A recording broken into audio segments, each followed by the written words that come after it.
మీరు డబ్బు ఎంత సంపాదించినా మీ దగ్గర నిలవడం లేదా?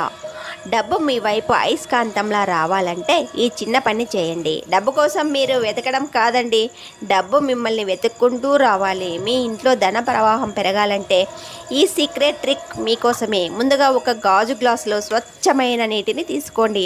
అందులో ఒక కాయిన్ వేయండి. నీటిలో ఆ నాణెం పెద్దదిగా కనిపిస్తుంది కదా, దీనినే లా ఆఫ్ ఇంక్రీజ్ అంటారు. అంటే మీ సంపద కూడా ఇలాగే వృద్ధి చెందుతుందని అర్థం. ఇప్పుడు ఇందులో ఒక చిటికెడు ఉప్పు వేయండి. ఉప్పు మీ చుట్టూ ఉన్న నెగిటివ్ ఎనర్జీని మరియు మీ ఆర్థిక ఎదుగుదలకు ఉన్న అడ్డంకులను పూర్తిగా కరిగించి వేస్తుంది. ఈ గ్లాసును మీ ఇంట్లో ఉత్తర దిశలో, అంటే నార్త్ సైడ్, సరిగ్గా 24 అవర్స్ 24 గంటల పాటు ఉంచండి. సంపద వచ్చే మార్గాలు వాటంతట అవే తెరుచుకుంటాయి. నమ్మకంతో ప్రయత్నించి చూడండి. మరిన్ని ఇలాంటి ఇంట్రెస్టింగ్ టిప్స్ కోసం ఇప్పుడే ఫాలో అవ్వండి.